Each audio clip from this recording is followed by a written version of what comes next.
Muy buenas tardes, mis queridos alumnos, nuevamente un nuevo encuentro. Esta es la sexta videoconferencia denominada actividad sincrónica, que vamos a abordar nuevamente los organismos auxiliares de la justicia, ¿sí? Aquellos que se encuentran conectados, bienvenidos sean. Aquellos que no, bueno, la grabación se encontrará en la plataforma, ¿sí?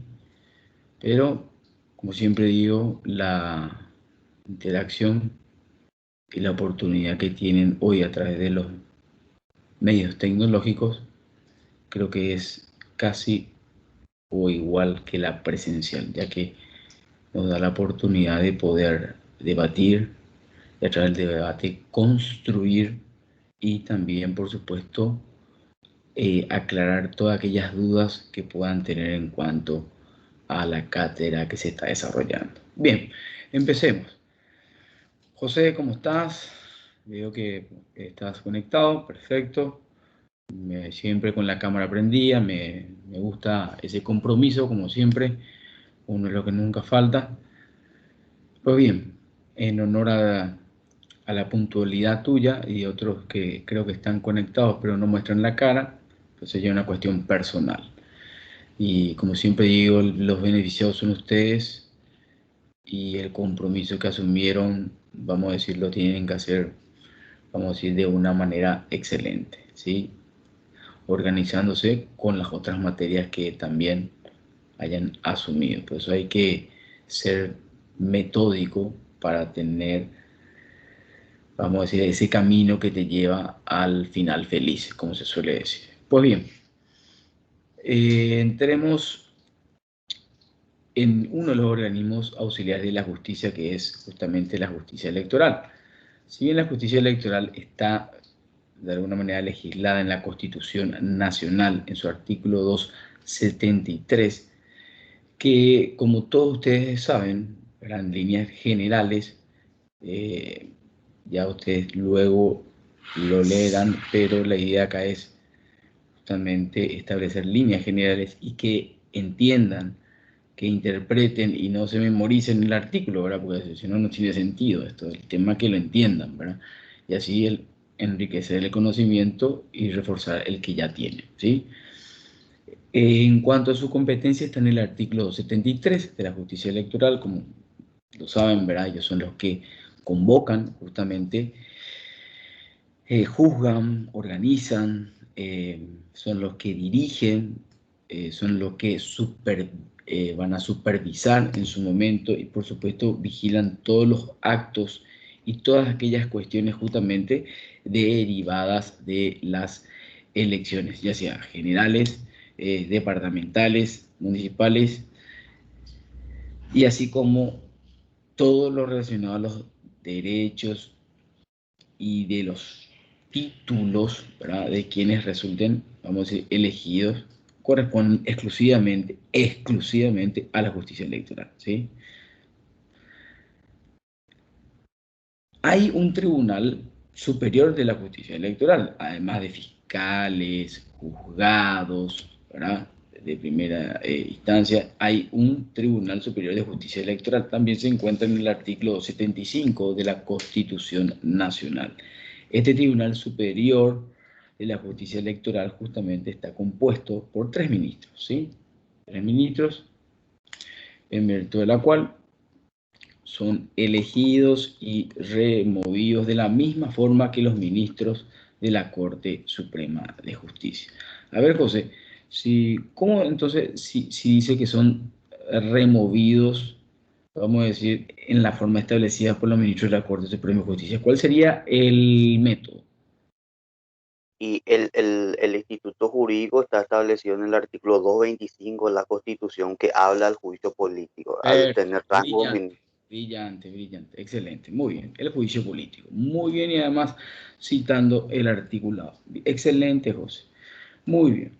Pasemos a otro organismo, que es el Consejo de la Magistratura, ¿verdad? El Consejo de la Magistratura también se encuentra en la Constitución Nacional en cuanto a su composición, que está en el 262, ¿verdad? Está compuesto por un miembro de la Corte Suprema de Justicia, que es elegido por sus pares, por supuesto, ¿verdad? Un representante del Poder Ejecutivo, un senador, ¿verdad? Un diputado, ¿verdad? Ambos, evidentemente, nominados por la Cámara respectiva, 2 abogados de la matrícula, nombrados por sus pares, por elección directa, que hace poco ya sucedió, ¿verdad? Un profesor de la Facultad de la Universidad Nacional de Asunción, elegido por sus pares, y un profesor de la Facultad de Derecho, ¿verdad? Privada, que tiene que tener no menos de 20 años de funcionamiento. Es hoy por eso que nos está eligiendo, hay bastantes cuestionamientos en virtud de la cual realmente quienes realmente tienen 20 años y realmente pueden participar de las elecciones, en virtud de la cual se va a elegir un representante de las facultades del estamento privado, ¿verdad? Ahora, este Consejo de la Magistratura, ¿verdad?, en cuanto a sus deberes y atribuciones, también se encuentra en la Constitución Nacional en el artículo 264, ¿verdad?, si mal lo recuerdo, que en líneas generales lo que hace es proponer justamente ternas, ¿verdad?, ya sea para ministro de la Corte Suprema de Justicia, que ya hablamos cómo son elegidos ya el procedimiento, y también proponer ternas para ya sea para jueces también aquellos de primera instancia, de segunda instancia, fiscales, defensores, etcétera, etcétera, etcétera, ¿sí? Es decir, lo demás, evidentemente, hay una pequeña diferencia.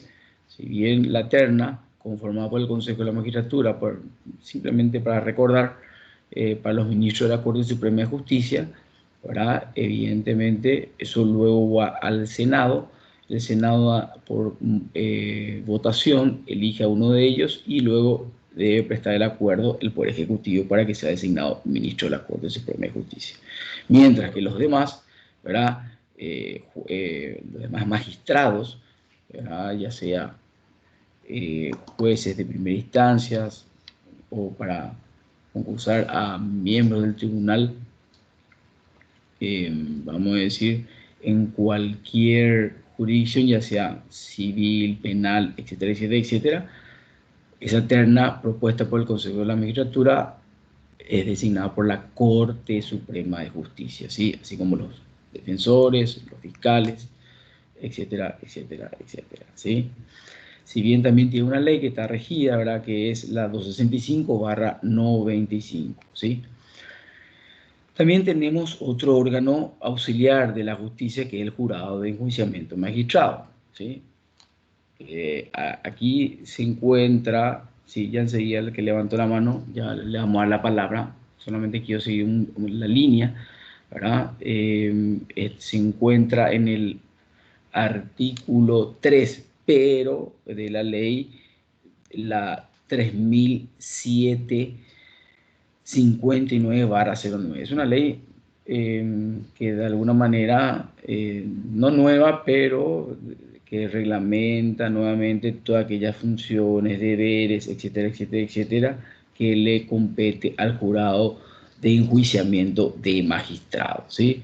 Pero de alguna manera su función en líneas generales justamente está en el artículo justamente del 3 y el 4, que lo que trata es de alguna manera establecer si aquel juez, ya sea de primera instancia o miembro del tribunal, ¿verdad?, haya cometido algún delito o haya existido un mal desempeño en sus funciones. También ya hablamos sobre esto, ¿verdad?, este concepto, un mal desempeño de sus funciones, es decir, es tan amplio, que realmente es un poquito hasta inclusive no está muy bien definido qué es lo que se refiere mal desempeño de sus funciones. porque algunos pueden de alguna manera tomar, vamos a suponer que resuelve un caso siempre y cuando esté fundamentado y reúna todos los requisitos, tanto formales, ¿verdad? Y también está ponderada jurídicamente, o como quieran llamar, argumentada jurídicamente. Para eso existe un tribunal que es la que va a revisar, la que va a revocar o la que va a anular la sentencia del ACO, ¿verdad? Entonces uno se pregunta, ¿verdad? Que después esta va a ser la pregunta final. Entonces, ¿es necesario realmente que exista un jurado de enjuiciamiento magistrado? Las investigaciones que una de las facultades que tiene el jurado de enjuiciamiento magistrado es de hacerla de oficio. ¿Es constitucional o inconstitucional? Son dos preguntas que quiero que ya vayan analizando y pensando para luego ir debatiendo, porque es un instituto bastante, vamos a decir, por alguna manera, por un lado, criticado, y por otro lado, como siempre les digo, tienen sus ventajas y desventajas, ¿sí? Porque cuando más divido el poder, yo creo que es mejor, pero también por el otro lado, si quitamos el jurado de enjuiciamiento de magistrado, vamos a concentrar más poderes a otras personas, a quien, vamos a ver qué opinan ustedes, a quién le darían ese poder, ¿verdad? De establecer si un magistrado ha, realmente ha cometido un mal desempeño en su función, en qué consiste realmente este mal desempeño de sus funciones, ¿sí? Vuelvo a reiterar, es muy sui generis, es muy amplio. Alguien está levantando la manito. Sí, Sí, yo, a profe, ver. notario. Sí, notario, te Profe, ¿qué escucho. tal? Te quería avisar nomás. Apenas, si puedes levantar un poquito más tu micrófono, apenas te Ah, escucho. ¿ahí mejor? Ahí está, ahí sí. Profe, te quería avisar nomás que yo tengo un examen ahora a las 7 y para dejarte constancia para que te hagas, o sea, para que sepas que me voy a retirar un poquito antes de Perfecto. la hora. No, no hay problema, notario, sin ningún problema. Te deseo mucho éxito, no suerte porque la suerte al azar. Así que Exactamente, espero que profe. hayas estudiado, porque no hay otro camino, y yo creo que te Claro, va a profe, ir muy siempre. bien. Igual Gracias, profe. esto está grabado y se va a encontrar en la plataforma, ¿ok? Claro, gracias, profe. No, por favor. Seguimos entonces, luego de la intervención de nuestro querido compañero y futuro colega notario. Otro instituto auxiliar de la justicia justamente también es la Sindicatura General de Quiebras, en virtud de la cual se encuentra a partir del artículo 181 del Código de Organización Judicial, regulada por la ley 154/69, ¿verdad? ¿Para qué se crea esta Sindicatura General de Quiebras?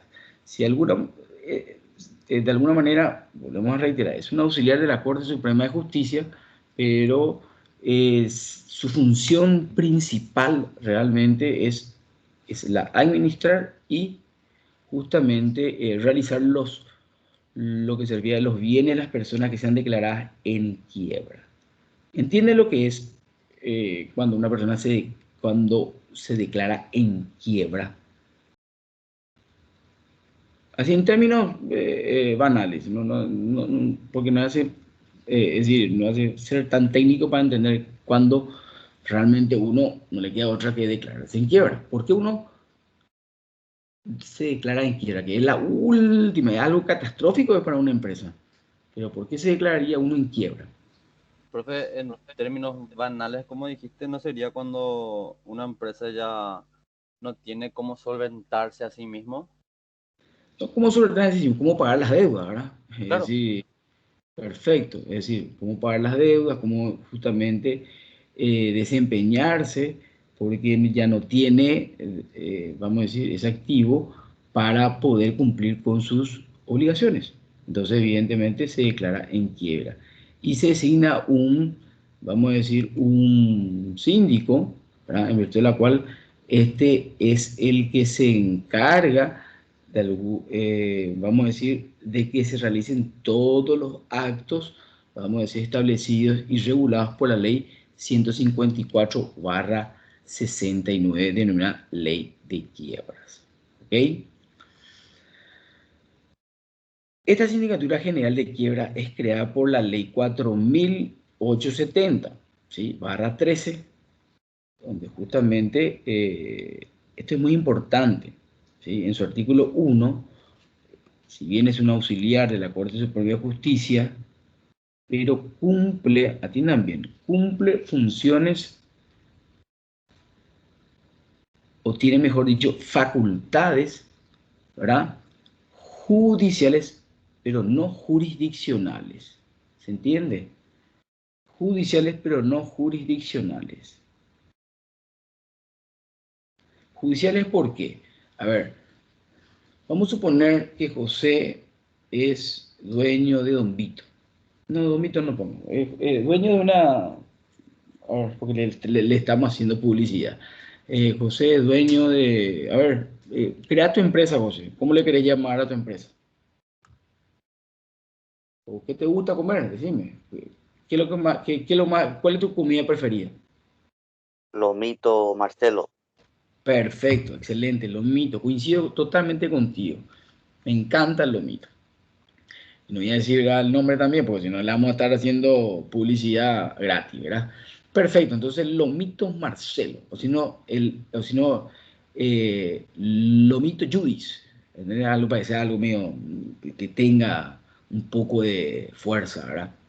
Vamos a comer al Lomito Judis. Bueno, llega un momento, ¿verdad?, que le fue muy bien y evidentemente se volvió una gran empresa, pero ante ciertas situaciones, como la que hoy estamos viviendo, por ejemplo, ¿verdad?, una pandemia, pide una convocatoria de acreedores, que es la convocatoria de acreedores justamente para no llegar a la quiebra, en virtud de la cual lo que intenta hacer es reunir a todos sus acreedores para establecer un acuerdo que se denomina concordato y establecer ciertos plazos para yo ir cumpliendo, ¿verdad?, con mis deudas, es decir, con mis obligaciones. Pero si yo no puedo, llega un momento donde no puedo realmente ya cumplir con mis deudas ni obligaciones, ¿verdad?, contraídas, no me queda otra que declararme en quiebra, ¿verdad? Es por eso que el PYME, entre otros, justamente requieren del respaldo del Estado hoy en día para justamente no llegar a ese estadio, ¿verdad?, denominado quiebra.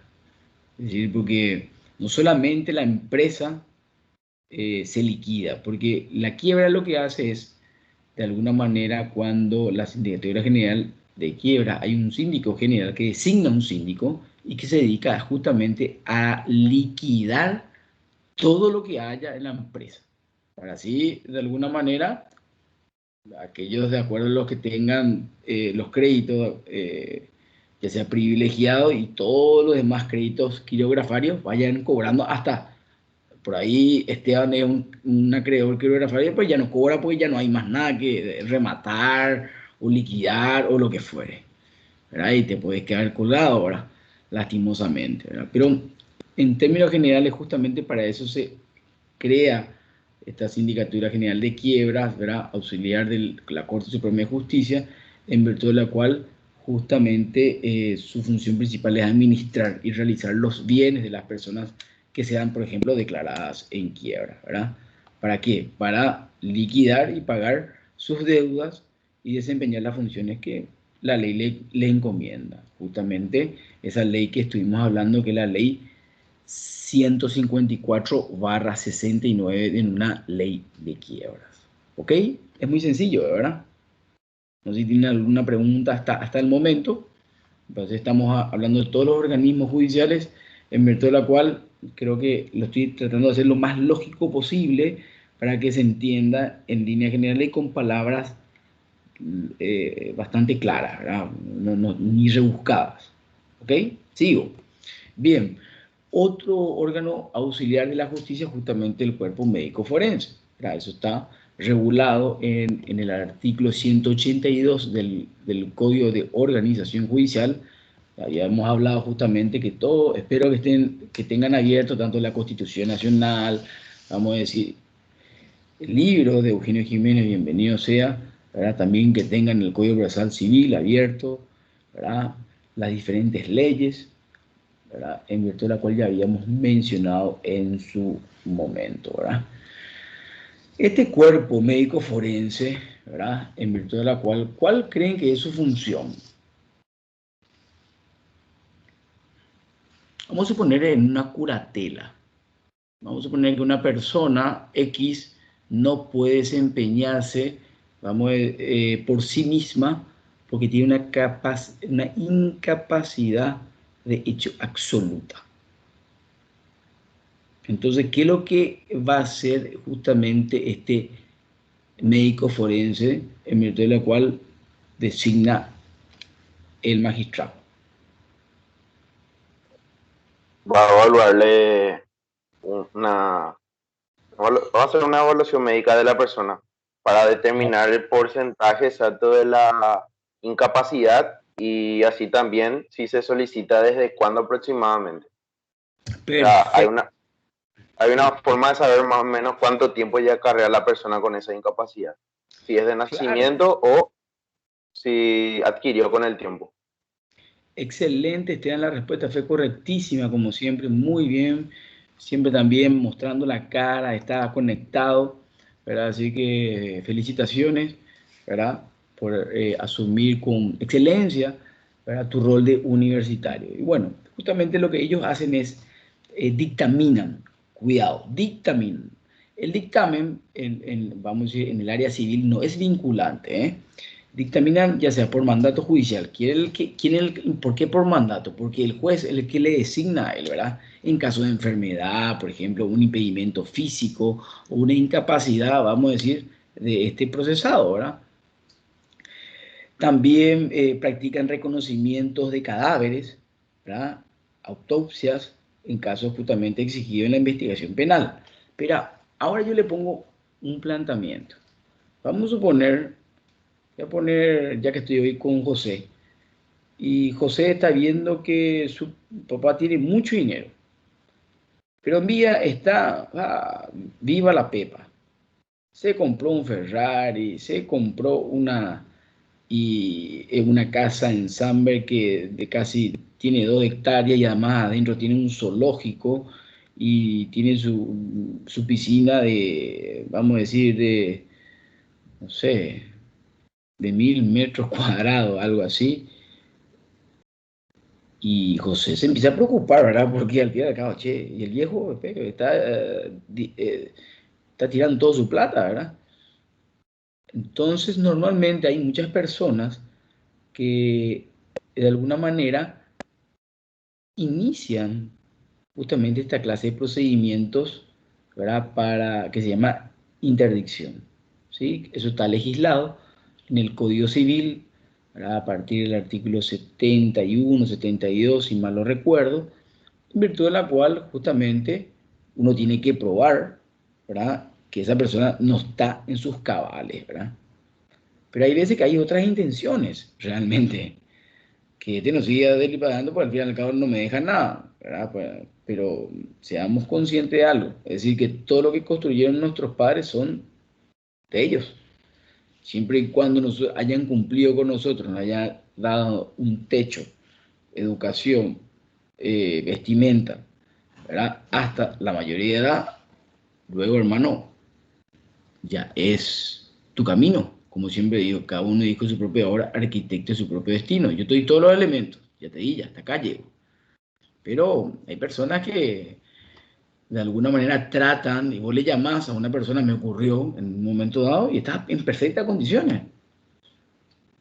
Estaba en perfectas condiciones, no tenía ningún problemita, no tenía. Solamente que los hijos, de alguna manera, querían declararle justamente persona que no puede desarrollarse por sí misma, supuestamente alegaba, vamos a decir, una suerte de alcoholismo, etcétera, etcétera, ¿verdad? Y realmente el señor estaba perfecto.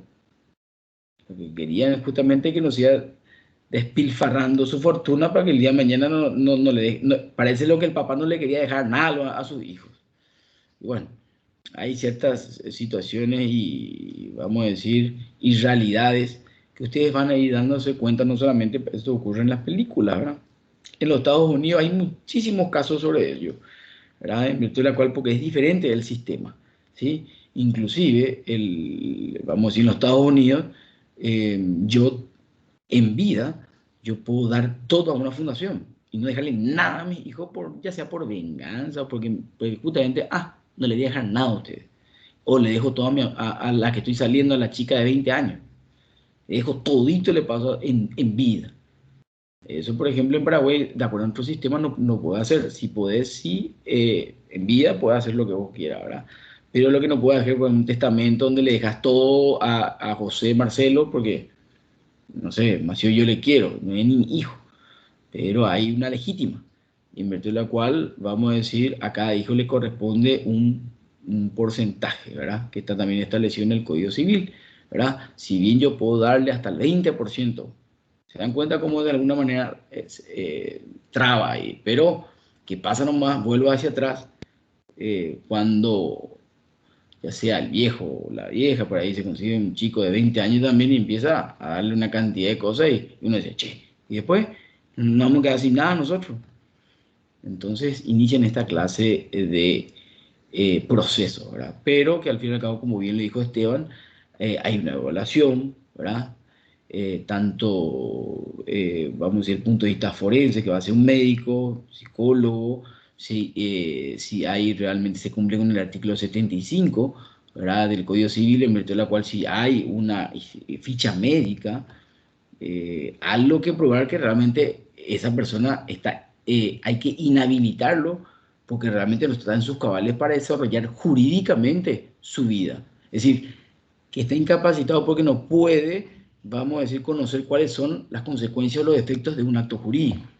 Ese sería, vamos a decir, el efecto cuando uno resuelve, ¿verdad? Sí, un proceso de esta índole, ¿verdad?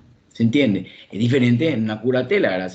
Una persona de síndrome de Down o, con un impedimento físico o ya una incapacidad ya que se nota a leguas, ya sea, vamos a decir, Alzheimer o lo que fuere, inclusive agregan la fecha médica o está en el psiquiátrico, los medicamentos que toma, bueno, eso ya es diferente. Ahí sí, evidentemente, se puede iniciar justamente el proceso a los efectos de declararlo a persona que requiere de otra para que pueda cuidarla y que ésta pueda vivir de la mejor manera posible con el patrimonio que le queda estando en vida, ¿verdad? Designando a un curador, primero provisional, luego definitivo, para que éste pueda darle la mejor vida, ya sea a cualquiera de los padres, ya sea a la madre o al padre. Estoy poniendo cuestiones familiares que suceden, solamente para que entiendan, no quiero ir más allá, porque hay personas que inclusive no tienen padres, es la tía soltera, y todos se pelean por la fortuna de la tía soltera. Y todos les cuidan y se van y les miman y todo el día están ahí. Bueno, etcétera, etcétera, etcétera. Todo por un plástico, ¿verdad? En fin. Eso ya es otro cantar, ¿verdad? Y una cuestión de debate ya muy subjetivo que a nosotros no nos interesa, ¿verdad? Pero la respuesta de Esteban, fantástico. Entonces, justamente estas atribuciones del médico forense se encuentran en el artículo 183 del Código de Organización Judicial, ¿ok? También, cuando hablamos algo que me ocurrió y cuento, ¿verdad? En un proceso en virtud de la cual es reconocimiento de matrimonio, vamos a decir, post-mortem, en virtud de la cual la única forma, vamos a decir, la única forma de poder decir si era mi papá o no, o mi mamá o no, es, vamos a decir, quitar, Dios mío, es algo realmente traumático desde cualquier punto de vista, porque tenés que abrir nuevamente el cajón, el médico forense tiene que cortar una parte en virtud de la cual sacar vamos a decir, un pelo, si está todavía medio, vamos a decir, nuevito, ¿verdad? Cortarle un pedacito en virtud de la cual luego lo que se hace es el tema del examen del ADN, ¿ok?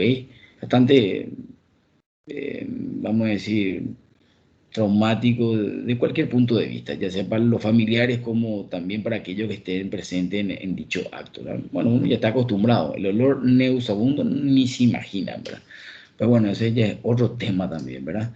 Y por supuesto, eso, la autopsia, que ustedes ya saben, que se descubren muchísimas situaciones en virtud de la cual uno cree que se suicidó, pero al fin y al cabo no se suicidó. ¿Se entiende?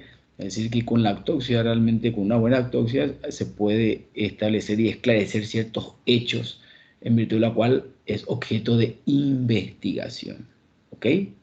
Bien. Otro orden judicial es la estadística judicial, ¿verdad? Eso se encuentra en el artículo 242 del Código de Organización Judicial. ¿Y para qué está la estadística judicial? ¿Para qué está ese órgano? ¿Para qué ustedes creen que está ese órgano? Esta oficina. Para registrar todos los juicios que haya, que lleve la Corte Suprema y autolocutorio, No, sentencias, todo. no solamente la Corte Suprema, es decir, todo, estamos Y hablando de todo el el aparato juicio, jurisdiccional. Es sí, decir, todos los juicios, todo el Poder todos Judicial. los, todos los procesos que vos presentás, mi querido Esteban, eso tiene una entrada, ¿verdad? En estadística y también así como la sentencia definitiva, los autos interlocutorios, los exhortos, las cartas rogatorias, dictadas todo por tanto los jueces o tribunales, ¿verdad? Aquellos documentos recibidos por el extranjero, ¿verdad? Pasan justamente por el archivo de los tribunales, ¿ok? Por eso se llama estadística. También la estadística judicial no solamente sigue como archivo, ¿verdad? Sino que el día de mañana uno, porque es información, nos da parámetros, ¿verdad? Cómo estamos, morosidad judicial, también podemos darle cumplimiento. Imagínense, se te extravía, ¿verdad? O se roba inclusive, en algún expediente, bueno, yo pido justamente a estadística para que me remitan todas las resoluciones que se dictaron en su momento. Imagínate lo importante que es.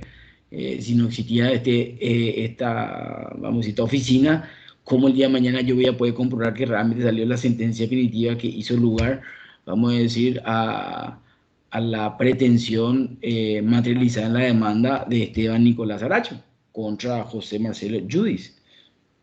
Eso es muy importante, ¿verdad? No solamente no es una oficinita donde se tira todo y se archiva, expediente, sentencia definitiva, autos interlocutorios, exhortos, cartas rogatorias, ¿verdad?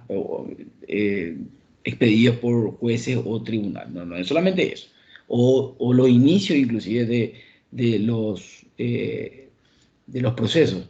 Del 243 del Código de Decisión Judicial habla de los juicios, pero yo no estoy tan de acuerdo con esa palabra juicio, porque el juicio realmente viene de la razón, pero bien, eso ya viene mucho más allá, ¿verdad? Simplemente para actualizar, no son juicios realmente, son procesos, ¿verdad? En virtud de la cual, porque juicio viene de todo lo que se refiere del razonamiento, inclusive. En fin, podemos entrar ahí un poquito en filosofía del derecho, que por ahí con Esteban, que también, y creo que José son alumnos de la misma cátedra, ¿verdad? Pero justamente pasan por estadística judicial, para que tengan ingreso. Imagínense que yo inicie un juicio y no haya estadística. Y después voy a iniciar un juicio si perdí. Y ahí, evidentemente, estamos hablando de ese principio de nos bin in idem, es decir, que nadie puede ser juzgado dos veces por la misma causa. Con estadísticas, hay cada bio, no crean, que se van a, no sé, a Caraguata, allá en el fondo y consiguen un juez que le inicie el proceso y con una medida cautelar, ¿verdad? ¿Verdad? En virtud de la cual yo realizo ciertas vamos a decir, actuaciones, ¿verdad? Sin que sea competente, llámele lo que sea, algo, una locura, ¿verdad? Que sucede, ¿verdad? Y para eso espera un ratito, si hace rato ya acá ya hay un proceso en virtud de la cual se dictó una sentencia definitiva que se encuentra firme ejecutoriada. Entonces, lo que yo voy a pedir a estadística es las resoluciones, inclusive al juzgado en virtud de la cual, donde se inició, y luego pedir justamente archivo, que es otra oficina, para que me remita el expediente y mostrarle, mira, acá está el desarrollo de todo el proceso con la sentencia definitiva, firme ejecutoriada. ¿Se entiende? ¿Sí? Bien, hay otro órgano auxiliar, ¿verdad?, de la justicia, denominada la Contaduría de los Tribunales, que se encuentra justamente regulado en el artículo 247 del Código Organización Judicial, ¿verdad? Y realmente, ¿cuál es su función principal? Justamente llevar cuenta y razón de todos los bienes, ¿verdad?, correspondientes a herencias vacantes, fianzas, etcétera, etcétera. Todo lo que se refiere, vamos a decir, a dinero, ¿sí? Inclusive, vamos a decir, ustedes el día de mañana, cuando, le voy a poner un ejemplo para que entiendan, el día de mañana inician un juicio ejecutivo, ¿sí? Vamos a poner Esteban contra José, Marcelo, Judis, ¿sí? Y luego le dice José, ¿sabe qué, Esteban? Hasta acá llegamos, listo. Vamos a llegar a un acuerdo y vamos a asignar el finiquito. Y bueno, y pagame lo que te debo más la liquidación. Esteban realiza una liquidación, ¿verdad?, en virtud de la cual todos los gastos que realizó, y sale 50 millones de guaraníes, ¿verdad? Listo. Yo te voy a depositar, se pide la apertura de una cuenta, ¿verdad?, a nombre, vamos a decir, y del presente juicio, que donde se abre la cuenta en el BNF, ¿verdad?, en virtud de la cual lo que se va a hacer es depositar ese dinero y luego, evidentemente, ordenar la transferencia al juicio para que Esteban pueda retirar ese dinero. Ahora, ¿cómo sabe Esteban realmente si se depositó o no? Justamente va a pedir un informe a la contaduría de los tribunales, que le va a informar justamente, ¿verdad?, si existe o no fondo. Porque José le puede decir, che, Esteban, hace rápido te deposité. Ah, qué bueno, excelente, brillante. Pedí informe de la contaduría, fondo cero. Y pues, entonces, todo acuerdo se echa a perder y se sigue la ejecución, ¿verdad? Pero si están los 50 millones, justamente me informa la contaduría que están los 50 millones y pido justamente la extracción de fondos, que es justamente esa orden de pago que luego lo efectivizan a través de un cheque del BNF. Para eso está una de también de las funciones, ¿verdad?, de la contaduría de los tribunales, y hay otras, ¿verdad?, que se encuentran, que ustedes lo van a leer en el artículo 247 del Código de Organización Judicial, ¿sí? Otro auxiliar, que es el Archivo General del Poder Judicial, que ya habíamos hablado recientemente, también está regulado en el artículo 249 del Código de Organización Judicial, cuya función se encuentra en el 250, que justamente es registrar todo el registro notarial, formado de las escrituras, actas, formalizadas en el protocolo, vamos a decir, de los escribanos públicos, ¿verdad?, y por supuesto los expedientes que tuvieron entrada en cada juzgado, es decir, en cada secretaría de cada juzgado y tribunal, y aquellos que se encuentran inclusive paralizados, es decir, una vez finiquitado o que hayan caducado. Eso, evidentemente, también lo vamos a hablar en derecho procesal civil, qué es caducidad, qué es prescripción, etcétera, etcétera, y la diferencia de la misma, ¿verdad? Dictada justamente por los jueces y tribunales. Es decir, todo ello se remite a un archivo. ¿Para qué? Para tener, uno dice, Dios te guarde, el archivo. Esto simplemente también otra anécdota del archivo. Si tiene el Poder Judicial, Dios te guarde. Era inhumano, había hasta rata había. Ahora, evidentemente, sí se tiene un archivo en virtud de la cual ya casi, creo que en su totalidad, si no estoy equivocado, ya está digitalizado, ¿sí? Anteriormente eran cuadernos, innumerables cuadernos, ¿verdad? Entrar ahí, creo que peor que el COVID es tener que entrar con una bolsa, pues el polvo que hay, Dios te guarde. Y para buscar en un libro, y el libro, ya de tanto que uno hace así, ¿verdad? Y ya queda todo, la saliva de miles de usuarios que se fueron, ¿verdad?, a tratar de encontrar, ya sea para levantar una medida cautelar o si realmente tuvo entrada o no, ¿ok? Igual esos libros están todavía, no hay que se quemaron, nada por el estilo, ¿sí? Está la parte material y también está la digitalizada, ¿sí? Pero es una locura, estamos hablando a nivel república, ¿eh? Bien. Bien sencillo, ¿verdad? Otra auxiliar de la justicia, esto es muy importante que justamente hoy me tocó vivir una mala experiencia y es lo que yo quiero que nos ocurra con ustedes, ¿verdad? El artículo 87 habla justamente de otra auxiliar de la justicia, habla del abogado y el procurador, ¿sí?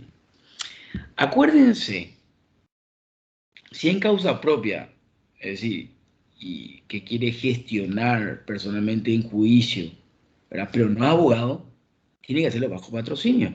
¿Pero por qué bajo patrocinio? Porque vamos a suponer que José no es abogado.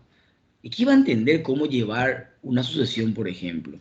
¿O qué va a entender cómo llevar un juicio ejecutivo? Van a requerir, por supuesto, de los conocimientos, ¿verdad? De un abogado. ¿Se entiende? Si bien lo que yo sé por, vamos a decir, gestionar, estamos hablando de la persona física, ¿sí? Personalmente, sí, lo puedo hacer, siempre y cuando sea bajo patrocinio de abogado. Ahora, José, vamos a suponer que su hermano es Esteban Nicolás Judis y está también Fátima Judis, ¿verdad? Y José es el único abogado, como en causa propia y además es profesional, perfectamente puede iniciar y abrir la sucesión. Y él firmar y los otros hermanos también firmarle al pie y les representa, vamos a decir, a sus propios hermanos, sin ningún problema. Pero tiene que ser un profesional del derecho, ¿sí?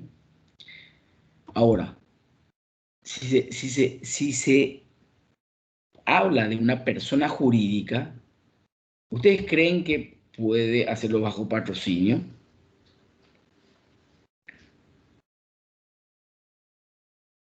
No, profe. Sí, lógico. No, no, profe.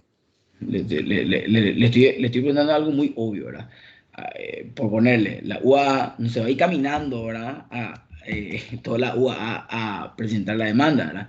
Sí o sí requiere, tiene una incapacidad de, vamos a decir, de hecho, y requiere de un representante convencional, en virtud de lo cual justamente los directivos le dan un poder al abogado para que, que un mandato que puede realizar ciertas gestiones, se llama un poder general, ¿verdad? Inclusive con cláusulas especiales para que pueda intervenir en el proceso. ¿Ok? ¿Por qué es tan muy importante?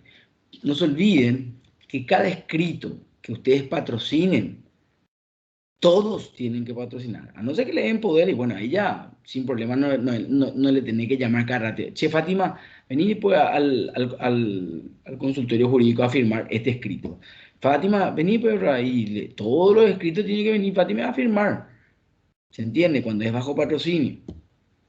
No es que porque una vez le firmó ya siempre va a ser José el abogado. No. Cuando es patrocinante, le patrocina nomás ese escrito. ¿Se entiende? Porque no tiene poder, no es un representante convencional. No es que si José le firmó 2 escritos bajo patrocinio, ya no va a requerir en todo el proceso la firma de Fátima en el escrito que quiera presentar en el proceso. No, si es bajo patrocinio, todos los escritos tienen que presentar porque justamente la avala que José es el patrocinante, le patrocina nada más. Porque esa persona física, Fátima, quiere gestionar, ¿verdad? Personalmente en juicio, ¿verdad? Pero tiene que estar patrocinada por un abogado. Pero ¿qué pasa? Que justo presenta José el escrito, pero no está pero no tiene la firma de Fátima. ¿Es válido o no es válido ese escrito? ¿Yo puedo proveer o no? No tiene efecto, profe. Claro, entonces le voy a poner previamente ese cumplimiento del artículo 87 del Código de Organización Judicial en concordancia con el 46 y 47 del Código Procesal Civil. Y se prueba lo que corresponde. Y soy más tajante, no, en cuanto al escrito, no tiene validez. Ordena hacer el desglose del mismo. Chao ya. ¿Se entiende? Ahora, si le da poder, bueno, ahí ya en el poder están todos los actos procesales que puede realizar José Marcelo Judith Botti. ¿Ok? Inclusive algunas con cláusulas especiales, por ejemplo, retirar dinero, porque esos son cláusulas especiales. Hay un poder general, ¿verdad? Para iniciar, para recurrir, para querellar, pero hay ciertos actos que solamente son cuestiones personalísimas. Imagínate el abogado que retira el dinero. Ay, ay, ay. No, si por algún impedimento físico, lo que fuera, no se puede mover X, entonces le da una cláusula especial. Tiene mucha confianza, porque el que va a retirar realmente es José Marcelo, ¿verdad? El cheque y después supuestamente le tiene que entregar, cobrar y entregarle a esa persona X que le dio esa cláusula especial, ¿verdad? ¿Y qué pasa si Marcelo se manda a mudar? Bueno, ese es otro tema, ¿verdad? Pero a lo que quiero enmayar es que toda persona que no es abogada y que está hablando de la persona física y que quiera gestionar por sí misma sus derechos, va a requerir de un patrocinio de un abogado. Y si se trata lo de una persona jurídica, pero indefectiblemente, sí o sí necesita de un abogado en virtud de la cual tenga el poder, es decir, que le dé mandato en virtud del cual se convierte en su representante convencional. ¿Ok? Es muy claro, ¿verdad? Simplemente le puse ciertos ejemplos para que se den cuenta que usted dirá, no, no, esto no ocurre, no, ocurre. Y me ocurrió hoy. Y me ocurrió hoy. Lastimosamente le traen encima al cliente, ¿verdad? Para que vea, que presenta. Y lo más simpático es que se exponen, ¿verdad? A la persona a decir, Dios mío, ¿cómo uno va a saber que evidentemente tiene que firmar tu cliente en virtud de la cual, ¿verdad? Si una sentencia definitiva, todos tienen que estar notificados porque este queda firme ejecutoria una vez que pase el plazo, ¿verdad? Que eso vamos a ver en derecho procesal civil, 5 días para recurrir una sentencia definitiva, autointerlocutorio 3 días. Por ponerle siempre un ejemplo, nada más, ¿verdad? En el momento que se encuentra, o ya sea notificado por cédula a partir del día siguiente, o si es por automática, martes y jueves.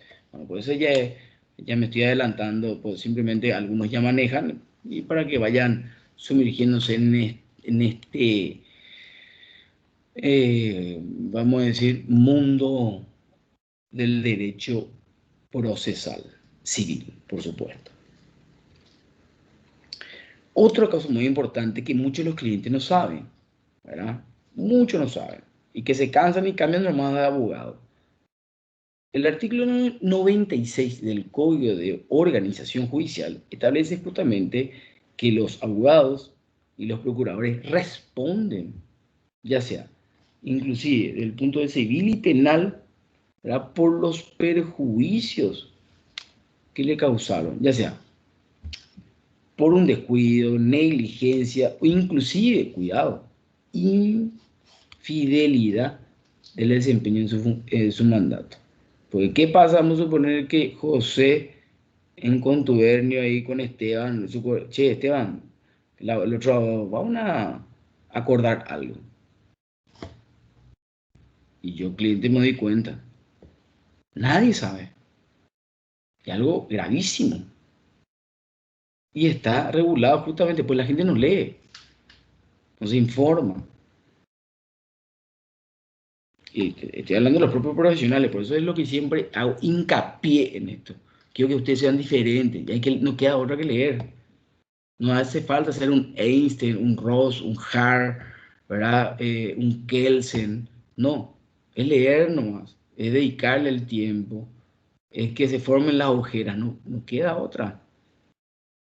Y renunciar a otras actividades para justamente ser diferente a otros que van a tener que debatir en un proceso si se convierte en controvertido, ¿verdad? Lastimosamente. Pero si ustedes no manejan las reglas de juego, pues no solamente es la ley 1137/88, que es el Código Procesal Civil, no. De acuerdo al juicio o al proceso en virtud de la cual ustedes, vamos a decir, aborden, de acuerdo al cliente. Pueden plantear un divorcio, una convocatoria de acreedores, vamos a decir, un juicio ejecutivo, etcétera, etcétera, etcétera, etcétera. Y si ustedes no manejan o no están especializados en una rama, pues no se puede abordar todo tampoco. Soy penalista, soy laboralista, soy civilista, soy en niñez y adolescencia, Dios te guarde. Entonces ustedes son una luminaria y espectacular. Yo por lo menos me especialicé en civil y comercial y más bien otra vez en lo que es procedimiento, que es procesal civil. Hasta ahí llego. Ahora tengo un conocimiento general de todo, ¿verdad? Pero para sumergirme en algo específico y ser un referente de tal cosa, bueno, uno tiene que embarcarse a eso, ¿sí? Porque yo no puedo decir, sí, Guillermo es más un referente de constitucional, Guillermo es más referente de administrativo, Guillermo, nada, pucha, yo soy un monstruo entonces. No, no, es que es una sugerencia que yo les doy, ¿verdad? Pero que la mayoría ponen en su tarjetita los abogados, y conoce asuntos civiles, penales, niñez, la pucha, es un monstruo. Yo sé que tienen que, porque yo creo que van más bien, no por lo que yo le quiero enseñar, que es abrazar justamente el derecho y resolver el conflicto planteado, sino lo que quieren es litigar. Y litigar, ¿qué es lo que significa? No es que es voluntario, no, no. Litigar es justamente iniciar procesos. Cuando alguien me contestó creo que una respuesta ahí, ¿cuándo es voluntario? Y cuando uno no litiga, no. Litigio es una cosa. Cuando es voluntario es cuando no hay controversia. Es decir, cuando no hay vamos a decir, José no tiene posición, no tiene una posición antagónica con Esteban. ¿Se entiende? ¿Ok? Bien. Otra diferencia que también confunden, ¿verdad? Muchos profesionales, ¿verdad? Inclusive algunos magistrados para, por ejemplo, hacer la regulación de honorarios entre el abogado y el procurador. El abogado es el que hace la cuestión intelectual y el procurador es el que realiza todas aquellas actuaciones, vamos a decir, dentro del proceso. Si bien Esteban hoy, ponele que está en el estudio jurídico, no es un procurador, cuidado, porque para dicho tiene que tener hasta, creo que quinto curso, y ahí hay ciertos requisitos que tiene que cumplir y además un carnet en virtud de la cual le habilita la Corte Suprema de Justicia, por un lado. Lo que hace Esteban, si está en un estudio jurídico, es así, Esteban, estás en un estudio jurídico, ¿verdad? Por lo que escuché. La abogacía del Tesoro, de Hacienda. Bueno, perfecto. Es decir que estás en la asesoría jurídica de la abogacía del Tesoro, ¿verdad? Sí. Bien. Vos lo que sos, de alguna manera, si bien sos un funcionario público, pero vamos a suponer que estás en un estudio jurídico, ¿verdad? Para no complicar tanto. Y bueno, yo le envío a Esteban, yo desde mi despacho, ¿verdad? Bueno, andar a presentar escrito en el juzgado de primera instancia de civil y comercial del primer turno de la ciudad de la Merced Circunscripción Central, el juez Guillermo del Mas, secretaría número 2. Pero vos no sos vos no sos procurador, lo que sos un factotum. Que el factotum es aquel que le asiste a la otra persona a realizar, pero no es procurador. Se malinterpreta. Distinto es cuando el abogado, por eso se regula como, vamos a decir, profesional y procurador. Es decir, que yo, además de realizar la cuestión intelectual, también realicé con mi firma, porque eso, después yo cuando hago la regulación de honorario, veo todas las actuaciones que reguló, perdón, en qué actuó y qué etapa, hasta qué etapa llegó, cómo lo hizo, si realmente ganó, ¿verdad? Etcétera, etcétera, etcétera. Eso está en la ley, vamos a decir, de honorarios de profesionales, ¿sí? ¿Ok? ¿Se entiende esa diferencia entre abogado y procurador? ¿Sí? ¿Se Sí, entendió? profe. Díganme Profe, yo tengo Sí, una consulta claro. más. ¿Y la figura de gestor, cuál sería? ¿Es lo mismo o es otro? Es otro, Así como totalmente. ejemplo, no, Sí, porque tengo ahí, por ejemplo, en la abogacía, sí, uno de de los que trabaja está bajo la figura de gestor fiscal. Señor. Ahí los abogados están bajo la figura de abogados fiscales. Ahora, yendo a lo que es el Poder Judicial, lo correcto sería procuradores y... No, es distinto. Cuidado. Como te darás cuenta, son palabras distintas. Sí, Vuelvo a claro. reiterar. El abogado es, vamos a decir, que hace la parte intelectual. El procurador justamente es el que procura, es decir, realiza todas aquellas actuaciones que yo haya plasmado esa pretensión, ¿verdad? O lo que yo quiero exigir del otro, ¿verdad? Ya sea en la demanda como inicio, ¿verdad? Y luego los demás escritos, ¿verdad? Que tienen un efecto en virtud de la cual ya sea que se dicte un auto interlocutorio, una providencia, etc. Son diferentes actos procesales. Es el procurador. Y el gestor, el que gestiona, que es distinto. ¿Ok? Yo como gestor en el Ministerio de Hacienda, poniendo tu caso, vos te vas y gestionas, estás habilitado para gestionar ciertos actos administrativos, por ejemplo. Te vas con tu carnet, por supuesto que te habilita, ¿verdad? Y yo puedo verificar que si vos el ministerio llevas, vamos a decir, informes al juzgado. Vamos a decir, vamos a suponer, yo juez Guillermo del Mas. Solicito informe al Ministerio de Hacienda, me dijiste, ¿verdad? Sí, sí, es del ministerio. Sí. Solicito, vamos a decir, que me informe que en la causa Reinaldo Trilli sobre sucesión año 2021, número 004, folio 278, si realmente existe una suma de dinero en concepto de jubilación. Entonces, la asesoría jurídica va a preguntar, etcétera, etcétera, ¿verdad? Y lo que va a hacer él, le va a entregar al gestor. El gestor lo que va a ir con, vamos a decir, con el sobre donde está el informe y va a dejar en la secretaría.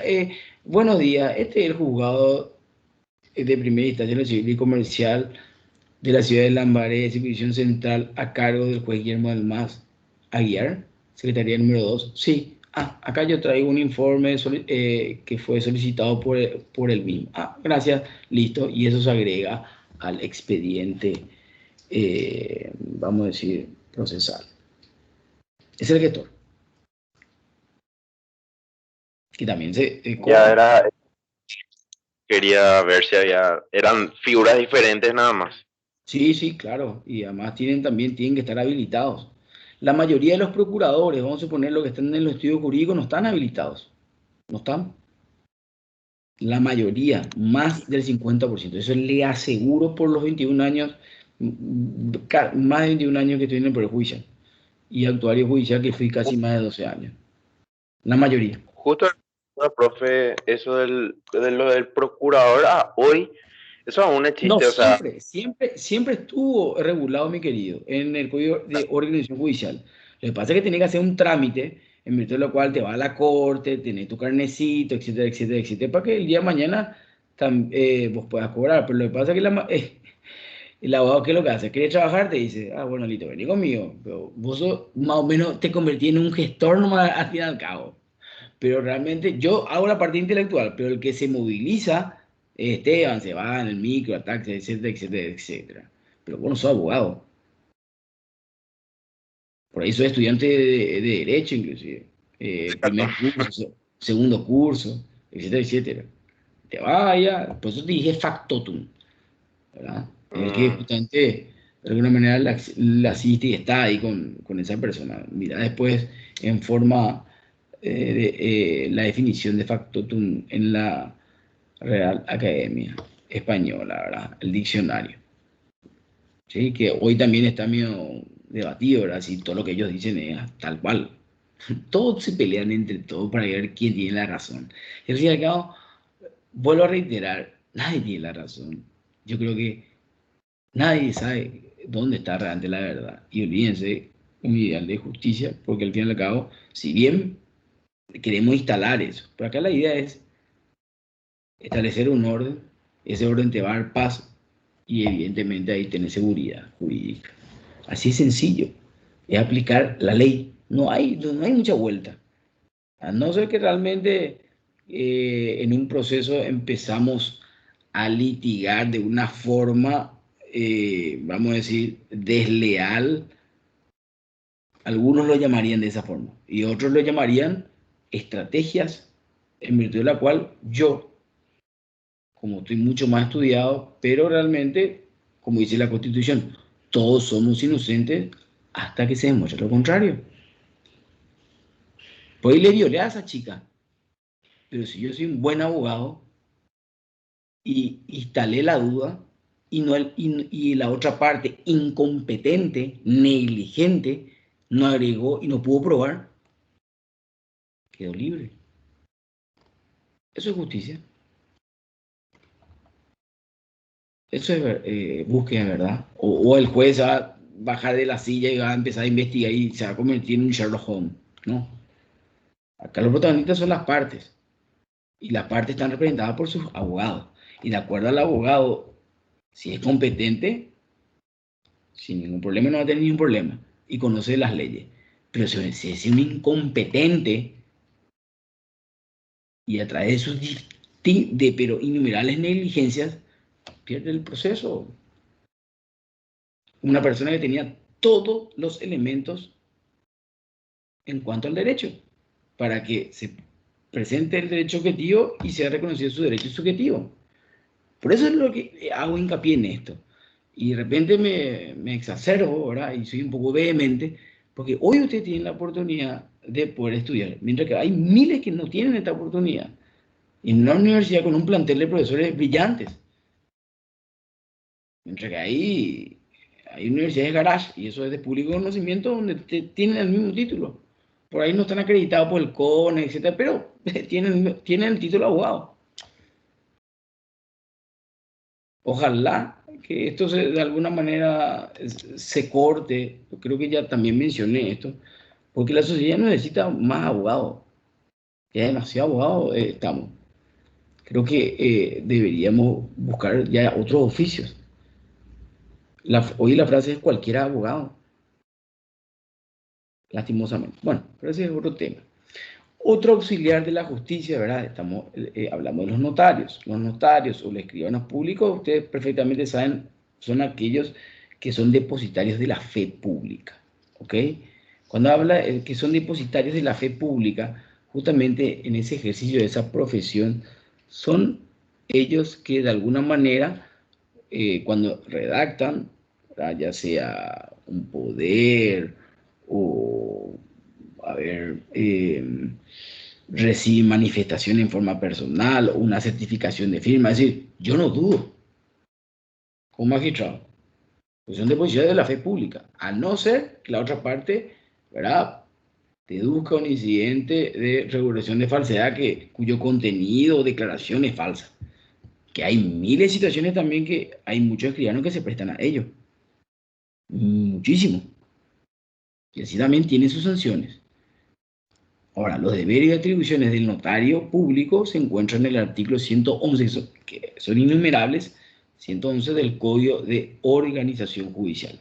Pero realmente ellos actúan justamente, no puede ser de oficio, sino en ejercicio de posición únicamente por un mandato de una autoridad pública a pedido de parte interesada o de su representante. No lo hace de oficio. Yo como notario lo que hago es, evidentemente, verificar. Por eso hoy ya es una carrera. Antes era, uno se recibía abogado y hacía unas cuantas materias más y también era notario.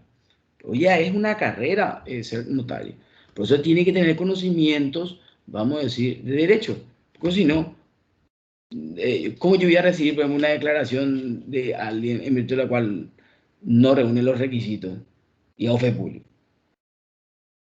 O hago la transferencia de un inmueble sin verificar realmente si está a nombre de, vamos a decir, de José Marcelo. Y le mato a Esteban. ¿Se entiende?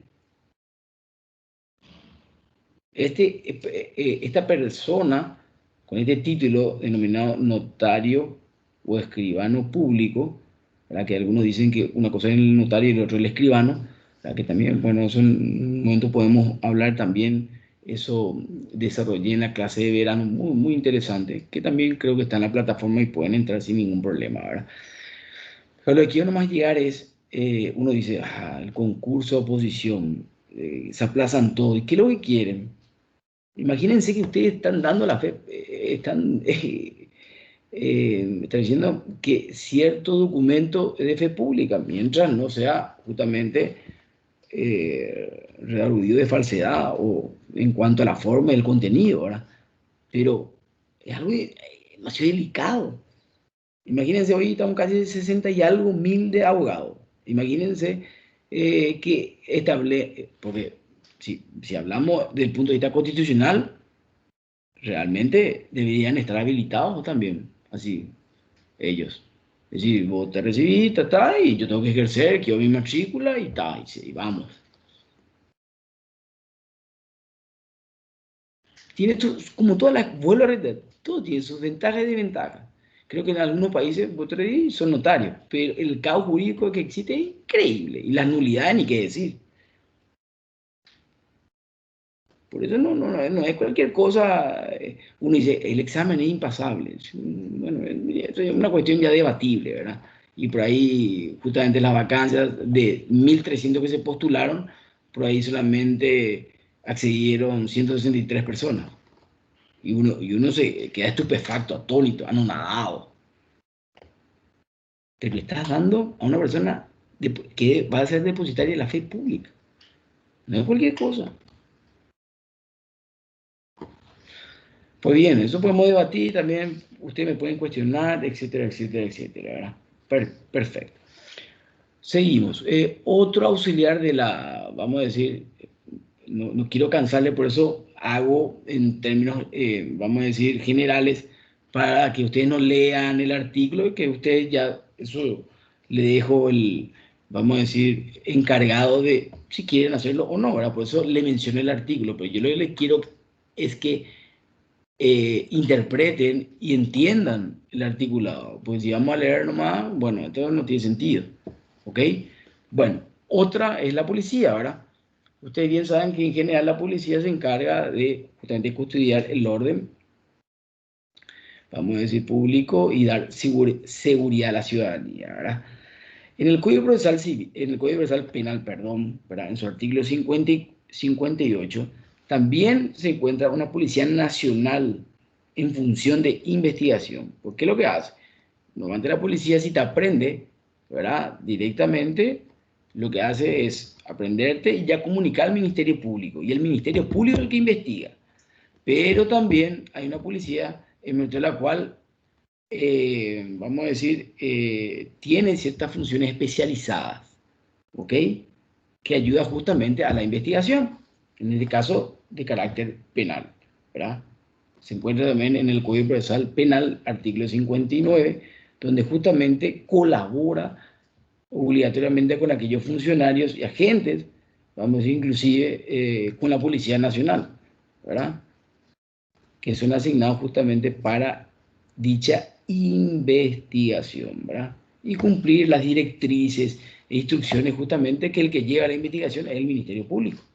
Porque al fin y al cabo el que va a imputar es el fiscal. Estamos hablando en lo penal. En lo penal ya. ¿Ok? ¿Se entiende?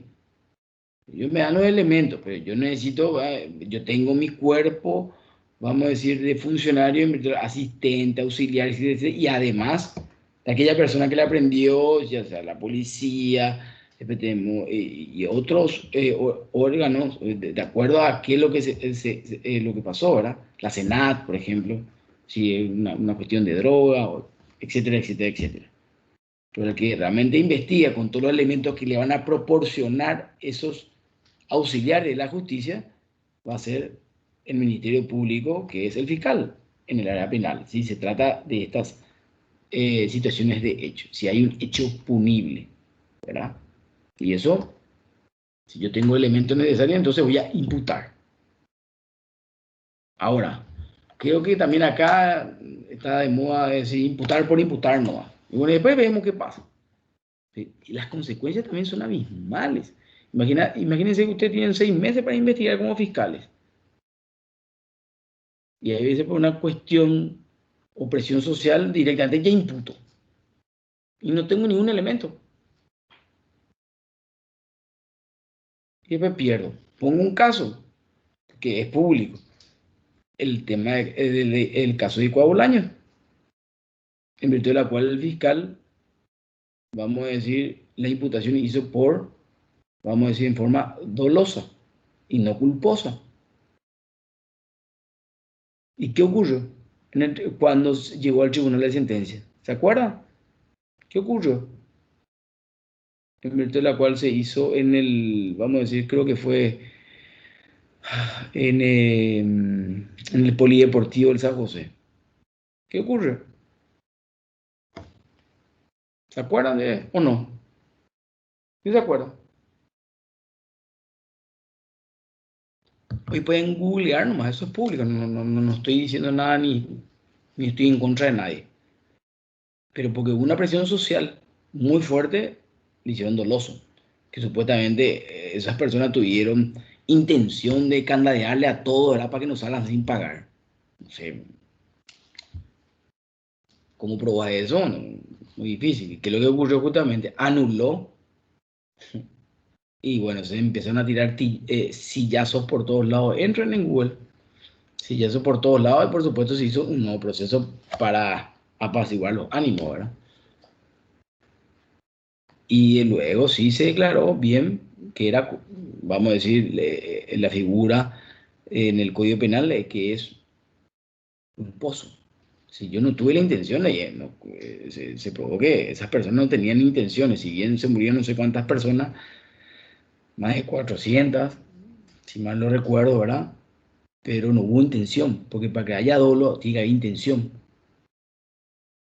Y fue culposo.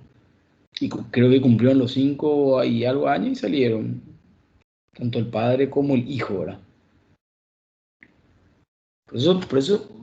Por eso hay que, en la realidad es una cosa, el derecho es algo de alguna manera que está todo establecido, así como los sistemas, pero realmente los que manejan el sistema, más las reglas, leyes, ordenanzas, vamos a decir, y todo lo que usted esté relacionado al derecho, al fin y al cabo el operador, que somos nosotros. Hay veces que uno dice, bueno, la pucha, está bien, sensibilicemos la ley, pero no por el hecho de sensibilizar la ley, eso conlleva a violar la ley, no. Sí, respetemos los derechos humanos, todo lo que ustedes quieran, pero ese adagio está trillado y añejo, dura lex el lex, sí, hay que aplicar la ley, se aplica la ley, todos por igual, como dice el artículo 46 o 47 de la Constitución Nacional. Todos somos iguales ante la ley. Todos. Desde el presidente hasta ese que, no sé, que no es nada. ¿Se entiende? ¿Sí? Acá no se puede hacer diferencia. Por el momento que estamos haciendo diferencias, ahí ya hay impunidad. Bien. Otro auxiliar tenemos el rematador judicial. El rematador judicial lo que hace es, justamente, realiza las ventas por una orden judicial en pública subasta. A ver, le pongo un ejemplo. Vamos a suponer que Esteban, José, vos estás en un estudio jurídico, o Fátima. Yo sí, profesor. Vos sí, bueno, vamos a suponer que... Yo no. Bueno, vamos a suponer, José, que vos llevas un juicio ejecutivo, ¿sí? Y llegas a la última etapa. Eso en derecho procesal civil lo vamos a ver bien con detenimiento porque hay evidentemente el número de juicios ejecutivos es mucho mayor en cuanto al porcentaje de procesos de conocimiento ordinarios, ¿verdad? Y llegas a remate, que es la última etapa, ¿verdad? En virtud de la cual, ¿quién es el que va a dirigir el auto? El rematador público. Que justamente el juez envía un oficio vamos a decir, una oficina de garantía constitucional en virtud de la cual se designa un rematador que es el que va a dirigir, vamos a decir, bueno, empieza la subasta de la finca número tanto, y lee todo el edicto, ¿verdad? Empezamos, y ahí Esteban dice, 10 millones, Fátima, 10 millones 50. Esteban, 10 millones 100, y así se van, ¿verdad? ¿Verdad? Hasta que Esteban se cansa, ¿verdad? Bueno, está listo. 200 millones. Y por supuesto, 200 a la 1, 200 a las 2, 200 a las 3, adjudicado Esteban Nicolás Aracho Bernal, la finca número tanto, etcétera, etcétera, etcétera. ¿Ok? Ese es, vamos a decir, la función que se encuentra en el artículo 161 del Código de Organización Judicial. ¿Sí? Otro auxiliar son los oficiales de justicia. ¿Quiénes son los oficiales de justicia? Eso está regulado también en el Código de Organización Judicial 170-171. ¿Qué es lo que hacen ellos? ¿Verdad? Estas personas son los que diligencian justamente,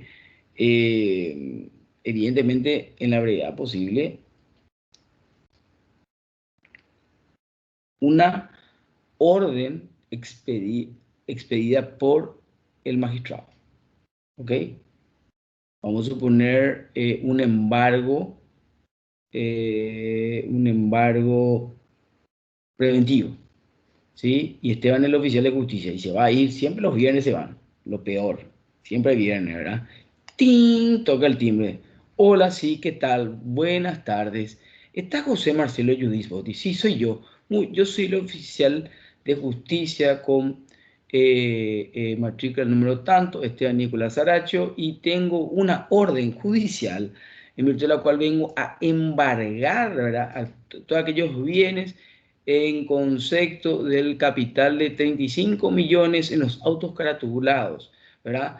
José Marcelo, Guillermo Ramón Fretes contra José Marcelo Judís sobre preparación de juicio ejecutivo.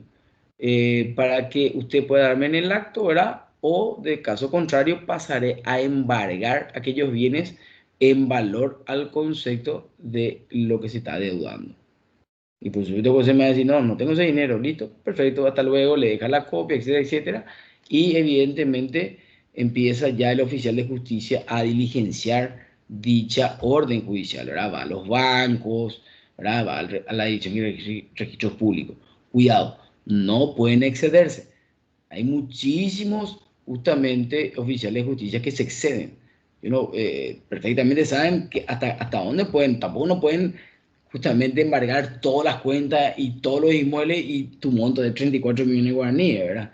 ¿Y qué sucede? Pero para eso también te da las herramientas procesales donde uno puede pedir la reducción, ¿verdad? De lo embargado. Pero, mientras tanto, todo ese tiempo que se pierde, porque no es rápido el Poder Judicial, no es que vas a presentar dentro de los 3 días, sale, se corre el traslado, si hay algo que probar o es controvertido, se abre a prueba y luego se resuelve en 15 días. Dale, sería Disneylandia, ¿verdad? Pero no es así. No es así. Por millones de cuestiones que ya habíamos hablado, ¿verdad? Ya sea recursos humanos, infraestructura, ¿verdad? Elementos materiales, etcétera, etcétera, etcétera, etcétera. ¿Ok? También otro auxiliar tenemos los traductores e intérpretes, que se encuentran en el artículo 173 del Código de Oración Judicial. A ver, ¿cuál es la diferencia entre traductor e intérprete? ¿Quién me puede dar la diferencia entre traductor e intérprete?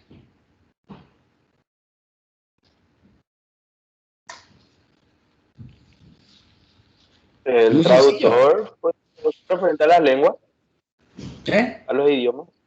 El traductor, referente a las lenguas. Es decir, que vamos, si pasa de un idioma a otro idioma. El traductor, ¿no? Vamos a suponer, vamos justo imputado, vamos a decir, solamente habla, vamos a decir, alemán. Bueno, entonces yo no hablo alemán, designo un traductor para que evidentemente pueda entender y él pueda hacer uso de y ejercicio y que esté garantizado con ese derecho fundamental que es el derecho a la defensa en juicio, artículo 16 de la Constitución Nacional de la República del Paraguay 1992. Es el traductor. ¿Y el intérprete? Y creo podría ser en el caso de las personas que poseen discapacidades, las que son mudas, podría ser. Bien, Mudos, excelente. Por ejemplo, sordos, muy... mudos. Esteban, hoy estás iluminado, ¿eh?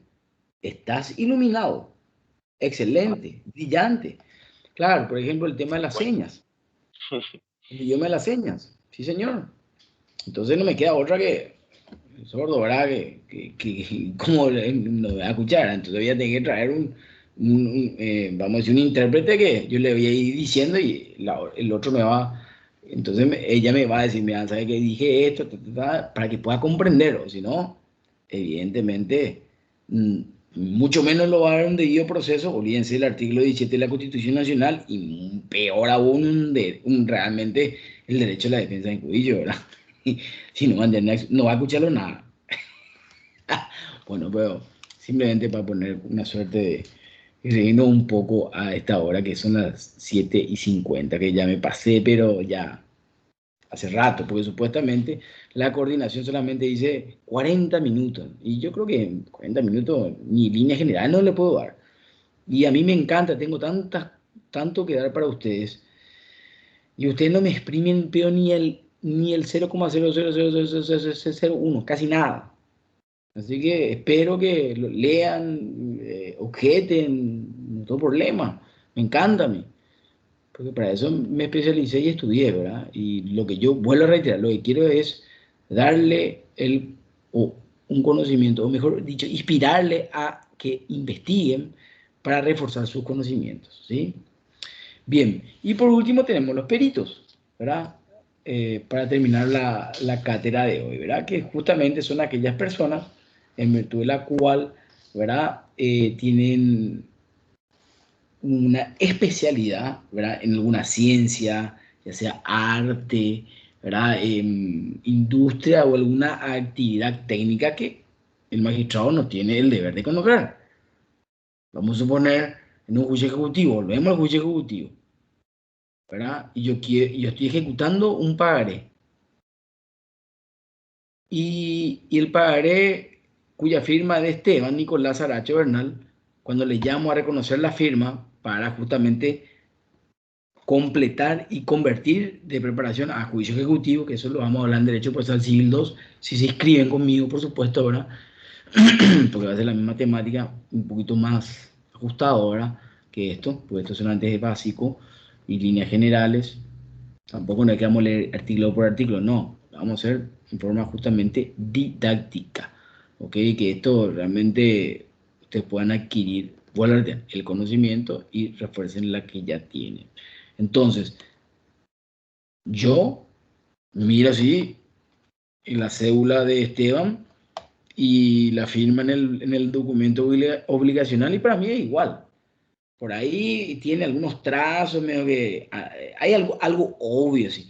Pero acuérdense que a través del tiempo, y miren ustedes su firma, va cambiando, pero hay ciertos rasgos que no cambian. Entonces no me va a quedar otra que realmente, vamos a suponer que pues ya no creo que José Marcelo Judis de un pagaré de, no sé, 3.000 millones, pagando una tasa gigantesca, se ríe de mandarle a Esteban y encima Esteban le hace el lujo de decir que no, esa no es mi firma y no creo. Entonces luego no me va a quedar otra que a mí por el 446 del Código Procesal Civil, voy a designar un perito caligráfico, en virtud de la cual tiene justamente esa especialidad para establecer si realmente es la firma o no de Esteban, que tampoco es vinculante, cuidado, ¿eh? Pero es lo más obvio, es decir que si me da una explicación lógica, sostenida, científica, en virtud de la cual dicho trazado llega a la conclusión que realmente es Esteban, olvídate.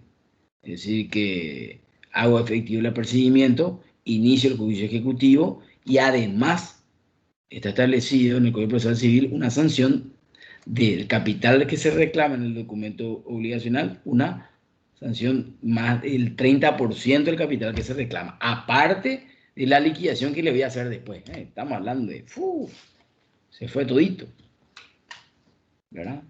Entonces, ese es otro auxiliar, vamos a decir, o órgano, estos son los órganos auxiliares del Poder Judicial. Es decir, son diferentes órganos en virtud del cual están integrados por personas que se encargan de realizar ciertos actos que nos ayudan a nosotros, en este caso nosotros, ¿verdad? Tanto a ustedes como futuros colegas, ¿verdad? Y a mí, yo hoy en el cargo de magistrado, de aclarar la situación y, por supuesto, aplicar la ley en forma correcta, es decir, hacer las cosas, como yo digo, conforme a derecho, ¿sí? No es hacer justicia, no, hacer las cosas conforme a derecho. Aplicar la ley, establecer un orden, darle paz a esa persona, ¿verdad? Y, por supuesto, como consecuencia, ¿verdad? Si todos nos manejamos así, dar una seguridad jurídica en virtud de la cual ahí volveríamos a que aquellos extranjeros puedan invertir en la República del Paraguay y así tendríamos una economía que se dispare, pero positivamente, y por supuesto trabajo para nuestros, vamos a decir, nacionales, ¿sí? Se dan cuenta cómo todo gira y todo conlleva y se rompe cuando lastimosamente no se hacen bien las cosas. ¿Preguntas? Creo que les cansé un poquitito, ¿verdad? Son bastantes horas, pero creo que hice lo más claro posible, ¿verdad? Si tienen alguna duda, aclaración, vuelvo a reiterar y no me voy a cansar. Tienen los medios de comunicación, ¿verdad? Que están en la plataforma, ¿verdad? En virtud de la cual pueden sugerir, me voy a cansar de esto, pueden preguntar, ya sea en forma interna o plantear a usted un foro de debate, como el que le tiré al inicio de la clase, si el jurado de enjuiciamiento del magistrado es necesario en nuestro sistema, o realmente el jurado de enjuiciamiento del magistrado a realizar, vamos a decir, una investigación de oficio. Cuando es de oficio ya hablamos de eso, ¿verdad? Es decir, sin que, vamos a decir, el magistrado, en este caso el fiscal, vamos a decir, haya hecho algo malo, ¿verdad? Que está establecido justamente en esa ley que habíamos mencionado del jurado, la 3759/09. Es decir, comisión de delito o mal desempeño de sus funciones. ¿Es inconstitucional? Piensen un poquito, sería interesante. Y antes de comenzar la unidad siguiente, que va a ser el lunes que viene, si Dios quiere y permite, porque como yo siempre digo, hoy estamos, mañana no sabemos, porque esto es un flash. Entonces hay que aprovechar, señores, minuto a minuto. Solamente nos damos cuenta y valoramos las cosas cuando las perdemos. Qué irónico, de verdad. Uno no valora su oreja, no valora su nariz, no valora sus piernas, no valora sus manos, sus dedos, su vista. Pero ¿qué pasa si Esteban pierde un ojo? Ahí va a valorar. Una lástima, pero me incluyo, ¿eh? Todos somos así. No crean que yo soy, listo. Yo tengo acá la claridad y tengo todas las respuestas. No. Creo que uno de los mayores que están en la cátedra de ustedes de filosofía del derecho, de los grandes pensadores que analizó todo, lo único que concluyó y dijo, lo único que sé es que no sé nada. Es decir, ante una pregunta y una respuesta, ante una respuesta y una pregunta, ante una pregunta y una respuesta, ante una respuesta y una pregunta, es decir, un infinito. No hay algo absoluto, todo es relativo. Es por ello que vuelvo a reiterar, disfrutemos la vida, sí, es un regalo. Hoy estamos pasando por una situación realmente bastante delicada. No hagamos limosna, no. Vamos a compartir, como hablamos en una de las cátedras de filosofía del derecho, lo que se llama solidaridad. Vamos a compartir nuestro conocimiento y los medios tecnológicos, no solamente entre nosotros, sino que de otros países que nos puedan enviarnos, ¿verdad? Pero no todo podrido o malversado, etcétera, etcétera, sino que La pucha, estamos hablando de seres humanos. No estamos, es más, hoy los animales tienen derecho. Hasta psicólogo y todo tiene el perro. Hoy, imagínense, espectaculares. Pueden estar de acuerdo, algunos no, algunos dicen, nada, un perro nomás, un animal más. No, es un animal que inclusive hay personas que lo tienen como hijo, ¿eh? Y terminando nada más, simplemente, y no quiero entrar en, vamos a decir, en un discurso, en nada por el estilo, ni retarles, porque al fin y al cabo ya hablamos de esto también y fue bastante vehemente, ¿verdad? En cuanto a las notas, ya están en la app, ¿verdad? Ya pueden verlas. Si bien en general, por lo que veo, están bastante bien. Creo que una persona, ya veremos qué ocurre para poder ayudarla, ¿verdad? Para que pueda levantar su calificación y su evaluación de proceso. Porque como yo siempre digo, nadie, eso, y miren que esto sí que lo dejo sentado y se queda grabado, nadie es burro. Primero que el burro, un animal, pero excepcional, de todo punto de vista, de todo punto de vista. Y aquel que le compara a alguien que un burro o burra, para mí es un halago. Imagínate que es el animal que, vamos, de alguna manera sirvió a pueblos enteros a cruzar, pero millas o kilómetros para salvarse de sus enemigos. El único que puede aguantar. Por ponerle un detalle nomás, no nos vayamos a otro Esteban, pues ya me imagino la mente de Esteban, ¿verdad? De José, etcétera, etcétera, ¿verdad? En fin, ¿verdad?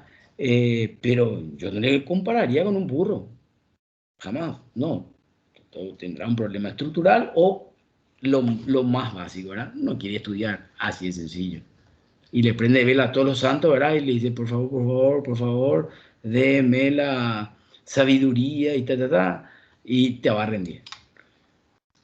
¿Y quién no hizo eso, verdad? En alguna oportunidad.